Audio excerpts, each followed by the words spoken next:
noite a todos, boa noite a todas. São 19h30. Vamos nos lembrar, se o pobre não tem, Deus não permanece. E aí, pessoal, como é que vocês estão? Vocês estão bem? Hoje foi um dia bastante agitado, muita coisa. Foi um dia bom, porque eu participei da banca de um aluno meu, quer dizer, Gregório deve ser Odete Gregório. Boa noite, paz e bem. Não sei se é Gregório Odete. Não sei quem é. Bom, hoje eu estive na banca de um dos nossos alunos de mestrado. Coisa muito boa, né? Sabe, é bom quando a gente participa da tese, da defesa de tese de mestrado de alguém, porque no fim das contas é uma vitória para essa pessoa, né? É bom quando a gente participa, né, do fim do ciclo de uma pessoa. E eu quero dizer que, na minha experiência, a gente nunca acaba, né? Oi, Ana Paula, boa noite, paz e bem. Hoje nós vamos ter uma reflexão muito interessante, uma reflexão assim que me chama muita atenção, né? E hoje é dia de São Camilo de Leles, né? São Camilo de Leles é um dos padroeiros da Pastoral da Saúde. Então quero aproveitar e fazer uma homenagem a todas as pessoas da Pastoral da Saúde, né? É uma pastoral, vamos dizer assim,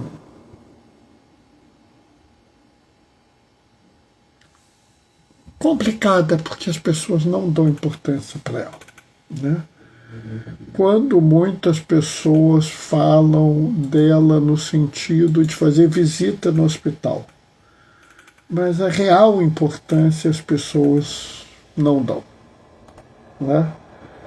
Eu estou aqui na correria, fazendo um monte de coisa nesses dias. Graças a Deus, eu vou avisar para todo mundo. Eu estou fazendo uma atualização do material que eu produzo no Observatório de Saúde Cardiovascular. Por quê? Porque eu estou fazendo toda uma reorganização do material, uma coisa enorme. E aí, como eu não vou poder publicar nada nos próximos meses, devido ao defeso eleitoral, né? É bom, porque eu deixo lá tudo do jeito que está, estou preparando, e aí vai sair alguma coisa bastante interessante, né? Tenho mexido em muita coisa no computador, buscando coisas novas, coisas interessantes, né? E aí a gente vai vendo. Daqui a pouco eu vou começar, né? Daqui a mais um pouquinho, né? A gente está começando, eu estou localizando aqui direitinho a leitura, tá? Eu não sei como é que vocês estão aí, quais são as novidades, né?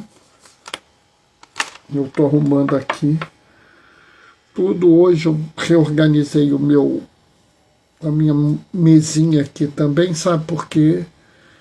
Eu tive que organizar a primeira vez, porque como eu estava operei esse olho da catarata, eu não podia baixar a cabeça, então eu tive que trazer tudo para cima. Hoje eu estou reorganizando, levando as coisas para baixo. Bom, está na hora. Vamos começar. O Senhor esteja convosco. Ele está no meio de nós. Proclamação do Evangelho de Jesus Cristo, segundo Mateus. Naquele tempo, Jesus começou a censurar as cidades onde fora realizada a maior parte dos seus milagres, porque não tinham não se tinham convertido. Ai de ti, Corazim! Ai de ti, Betsaída! Porque se os milagres que se realizaram no meio de vós tivessem sido feitos em Tiro e Sidônia, há muito tempo eles teriam feito penitência, vestidos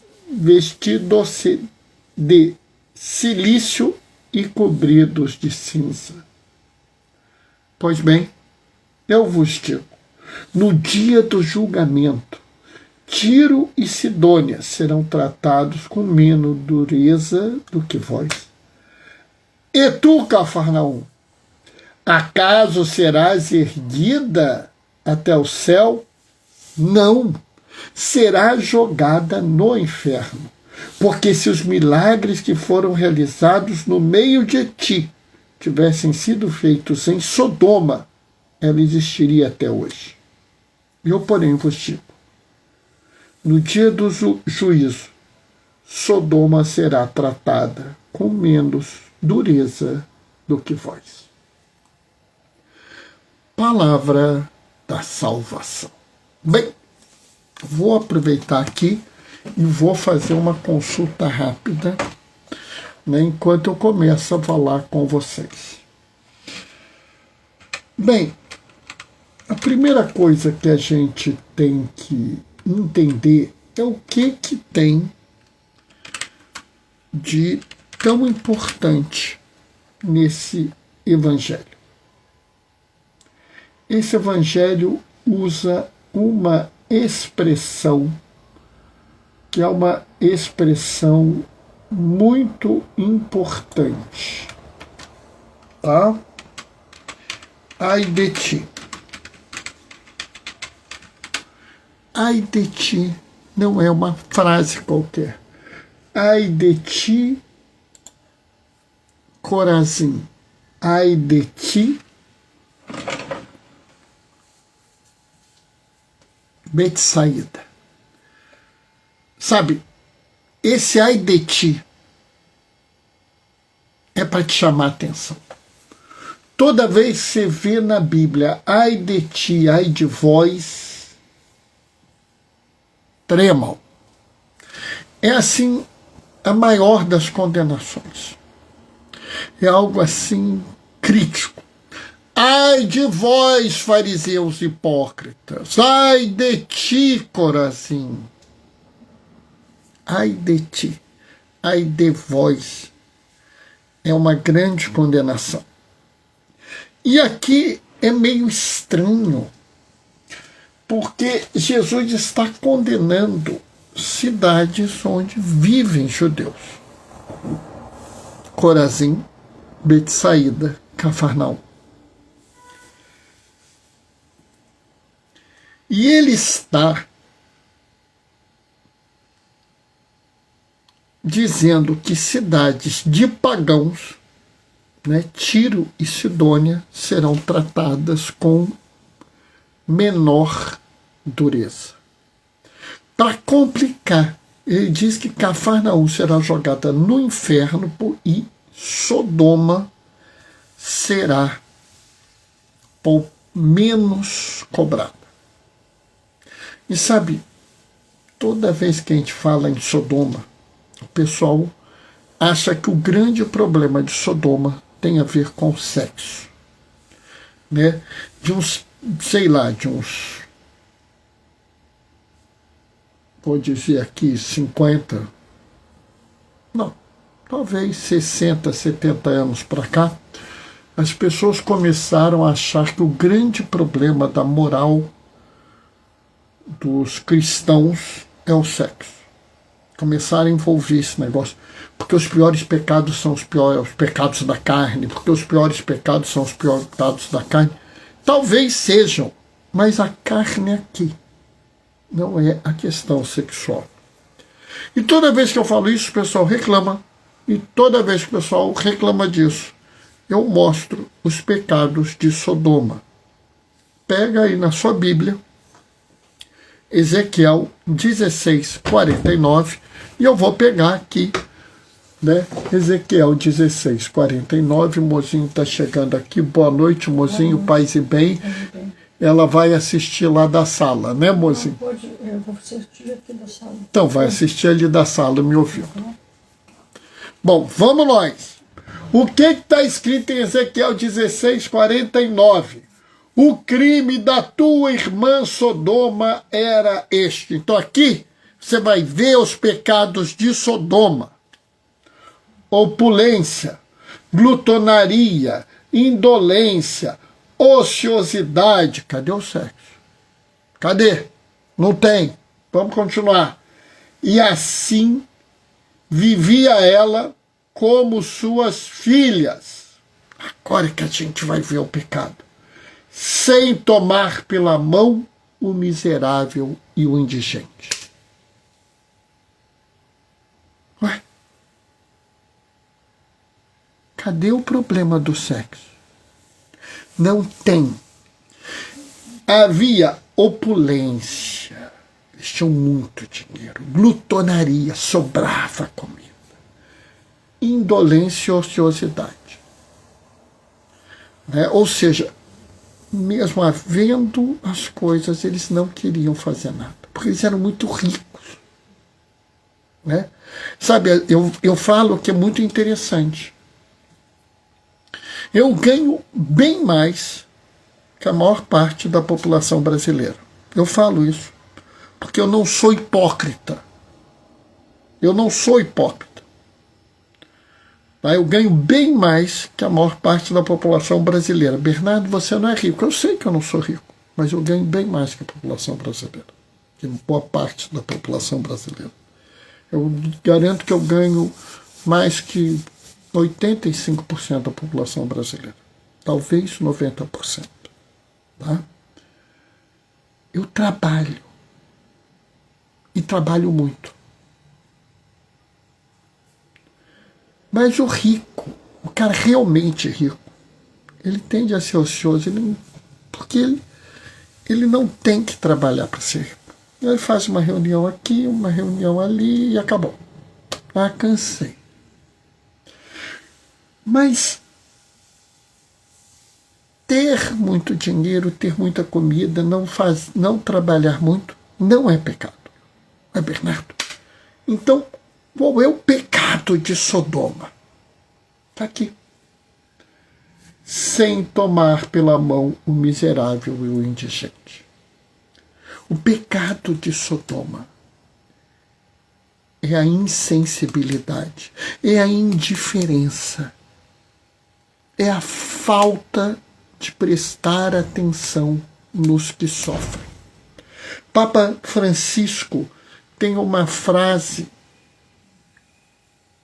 assim pesada que ele falou na homilia de Lampedusa. Uma das primeiras coisas que ele fez foi aí a Lampedusa, e ele fala da globalização da indiferença. E Papa Leão XIV, recentemente em Lampedusa, virou, e quem é o culpado? Ele fala, todos e ninguém. Porque as pessoas ignoram tanto drama daqueles refugiados que ninguém se responsabiliza por aquilo e, portanto, todos somos culpados. O pecado de Sodoma é a indiferença com o sofrimento ali. E uma vez que eu disse isso, eu começo a pensar. Cafarnaum será mais castigada do que aqueles que são indiferentes. Tiro e Sidônia serão menos culpados do que Betsaída e Corazim. Por que disso? Sabe, é muito interessante a ideia da conversão. De vez em quando eu ouço assim, não, eu me converti. Aí o que foi? Eu abracei outra religião. Que legal, qual a sua religião? Ah, agora eu sou batista, eu sou metodista, eu sou católico, eu sou, sei lá. Tá bom, beleza. O que mudou? Ah, não, que agora eu vou no culto. Não, mas o que mudou? Olha bem, ser católico não é ir à missa, tá? Não se engane. Não, agora eu rezo o terço. E daí... Como assim, Bernardo? Sabe, pessoal, primeiro, conversão não é você pura e simplesmente dizer que abraçou uma fé. Tá? Me desculpa, conversão é muito mais que isso. Conversão é você mudar a sua forma de ver a vida. Eu, por exemplo, sou um católico. Eu vejo o meu ambiente de trabalho como católico. Eu vejo a minha relação familiar como católico. Eu vejo a minha vida política como um católico. As relações de amizades que eu tenho na minha vida, elas têm que ser como católico. A busca pela justiça, o entendimento da justiça tem que ser como católico. Então, por exemplo, se alguém virar para mim e falar assim, Bernardo, qual a sua opinião sobre a maioridade penal? Eu sou contra. Eu acho que não pode haver uma redução da maioridade penal. Ela tem que ser mantida desse gênero. Por que, Bernardo? Porque os bispos do Brasil consideram que essa medida é ineficaz. E eu vou seguir os bispos do Brasil, até porque eles me mostraram dentro da doutrina da Igreja Católica que isso é contra a doutrina. Quando teve, por exemplo, a história da vacina da Covid, algumas pessoas que eram anti-vax viraram assim, mas a vacina da Covid foi testada em células de crianças que foram abortadas.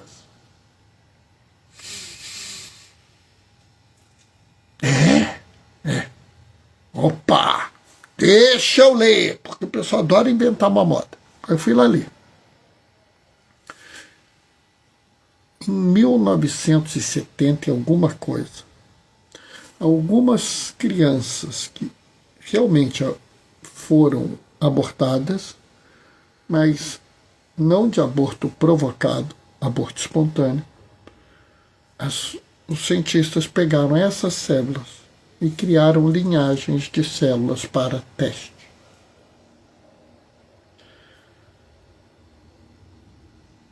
Nota a diferença? Essas crianças sofreram aborto, elas não foram abortadas.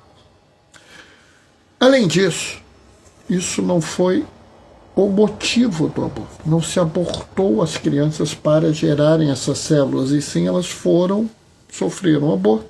Nós aproveitamos essas células. Só isso já muda toda a característica da questão.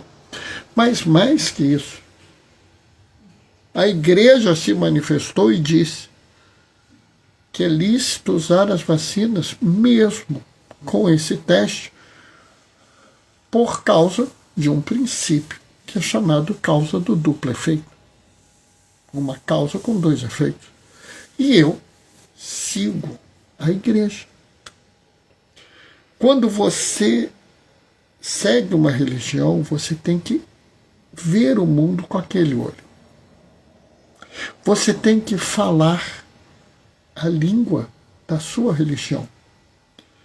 Por isso eu digo, eu sou um pacifista. Eu sou um pacífico e um pacifista. Você não tem desejo, às vezes, de esmurrar alguém? Tenho. O nome disso é tentação. Porque o uso da violência, no meu entendimento, salvo poucas exceções, será pecado. Bernardo, qual a exceção? A defesa de alguém. A justa defesa de uma pessoa. Essa é a exceção. Se alguém está sendo agredido por uma pessoa vil, é justo que eu a proteja. E, se necessário, com violência. Mas, novamente, não sou eu que estou falando isso, isso é base da igreja. Isso é conhecimento da igreja de, meu Deus do céu, é melhor nem comentar porque eu vou ficar parecendo muito velho. Entendeu? Conversão é você mudar a sua vida de acordo com a sua religião. E, portanto, conversão é um caminho de vida inteira.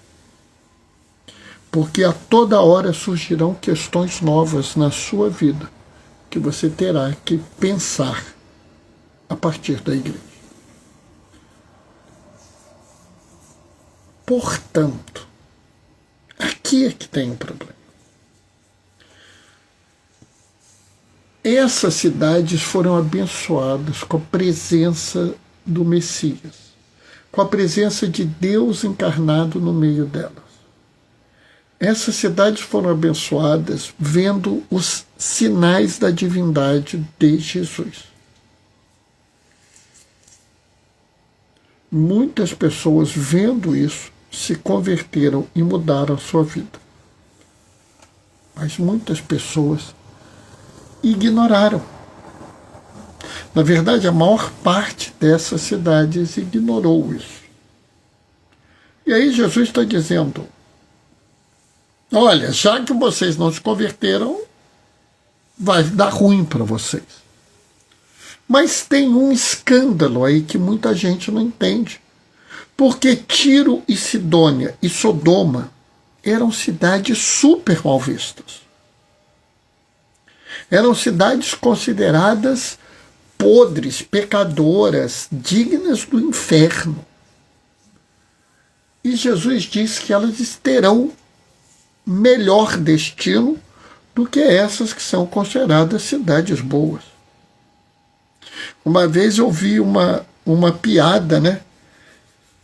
Que não é bem uma piada, que a pessoa dizia: o sujeito santinho lá, aquele todo cheio de coisa, todo santinho, chega no céu e fala assim: eu estou muito animado que eu vou encontrar as pessoas que eu gosto e tal. Quem está procurando? Fulano.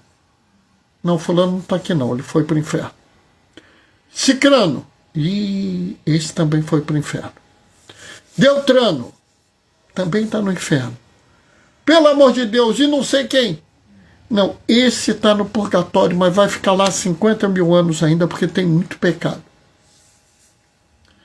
Ué, e quem é que está aqui? Ué. Aí começou a enunciar as pessoas e ele começou a ficar escandalizado. Porque várias dessas pessoas não eram católicas, não eram cristãs, e ele começou a se achar angustiado. Por quê? Porque ele não via no céu aqueles que ele achava que estavam no céu. E via no céu aqueles que ele achava que estavam no inferno. Por que disso? Ele talvez até fosse uma pessoa convertida. Mas ele não havia entendido a real mensagem. A conversão implica no compromisso. Qual era o pecado de Sodoma? Não eram as questões sexuais. Era a falta de compromisso com o indigente e o miserável. Era a insensibilidade. Ou seja, a conversão por si só é insuficiente. É necessário o compromisso. A sua vida, ela não é suficiente. A conversão implica em compromisso. Certa feita perguntaram a João Batista, não sei o que nós devemos fazer, não sei o que. Ele diz assim, mostrai os gestos concretos da sua conversão. Jesus fala, nem todo aquele que diz Senhor, Senhor entrará no reino dos céus, mas só aquele que cumprir a vontade do meu Pai que está no céu. O que Jesus anuncia aqui é mais, é ir além. Não basta que a gente se diga cristão, a gente tem que viver como seguidor de Jesus. E isso, de certa forma, é a primeira leitura de ontem, né? Onde Isaías faz o oráculo do Senhor e diz, eu não aceito as suas orações porque as suas mãos estão sujas de sangue. Lavai-vos e purificai-vos. Não basta não fazer o mal, é preciso fazer o bem, praticar a justiça, defender a causa da viúva e cuidar do órfão. Do mesmo jeito, o problema dessas cidades é que, além de não se converterem, elas não adquiriram compromisso. Hoje, mais do que nunca, é preciso que nós busquemos o compromisso, que a nossa forma de viver e agir no mundo reflita o que nós acreditamos, o que nós pensamos.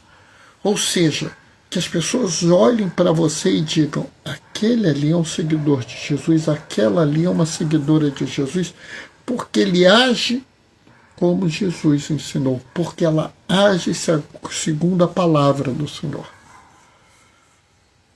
Sabe, o testemunho dos nossos atos tocam mais o coração do Senhor do que você pode pensar. Amém? 19h57, hoje eu falei pouco. Ô, Fátima, você acabou de chegar, boa noite, paz e bem, Fátima. Manda para ela, amor. Pode deixar, mozinho já estava dizendo que é para eu mandar para você, eu vou mandar para você, tá? A live de hoje. Essa foi a reflexão de hoje, espero que vocês tenham gostado, tá? Que tenha valido a pena. Para mim que eu mando para ela. O mozinho disse que eu não vou mandar para você, Fátima, eu vou mandar para mozinho. Ela vai mandar para você. Posso fazer nada. O mozinho mandou. Você tem o telefone da Eu não vou falar mais nada, porque o mozinho mandou, não tem mais justificativa. Vou me despedir, deixando a minha bênção. Cheguei atrasada. Não, você não chegou atrasada, Fátima, porque se você não estava aqui na hora, é porque tinha um bom motivo. Tenho certeza disso. Vou deixar minha bênção. Um abraço para ela. O mozinho está mandando um abraço para você. Hoje eu quero muito ouvir sua reflexão. Daqui a pouquinho você está recebendo. O Senhor esteja convosco. Ele está no meio de nós. Por intercessão de São Camilo de Leles, desça sobre vós e permaneça para sempre a bênção do Deus Todo-Poderoso no amor, aquele que é Pai, Filho e Espírito Santo. Amanhã, 19h30, a gente se vê. Até lá. Beijos e bênçãos. Tchau, tchau.